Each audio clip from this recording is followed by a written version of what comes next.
Venezuela crisis, Putin to confront Trump. Mystery Russian aircraft arrives in Caracas.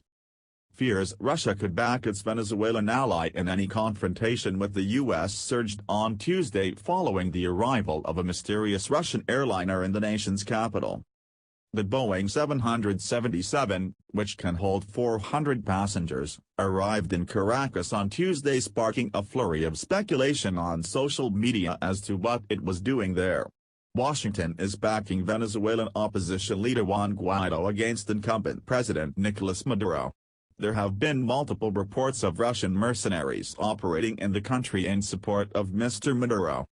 Russian Prime Minister Dmitry Medvedev commented, "No one has the right to illegally remove from power the head of state who has just won an election, regardless of whether some countries or political forces like him as a person or not."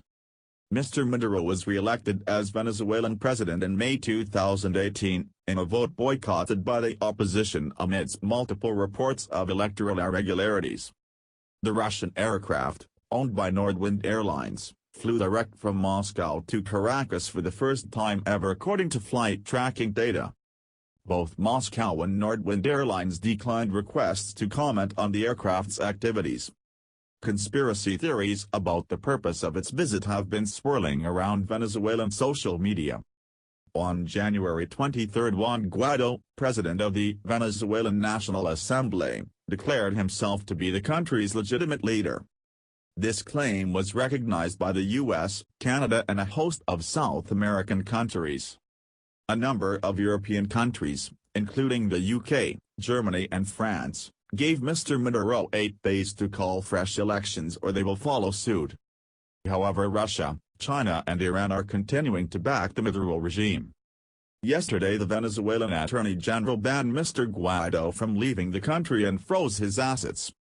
Speaking to the BBC, Mr. Guaido said, "My duty is to call for free elections because there is an abuse of power and we live in a dictatorship. In Venezuela, we either accept domination, total oppression and torture from the Maduro's regime, or we choose freedom, democracy and prosperity for our people." More opposition protests are planned for later this week. The Venezuelan economy has all but collapsed under the Maduro regime, with the countries currently having an annual inflation rate of 80,000% last year. According to the UN, 2.3 million Venezuelans have left the country since 2015.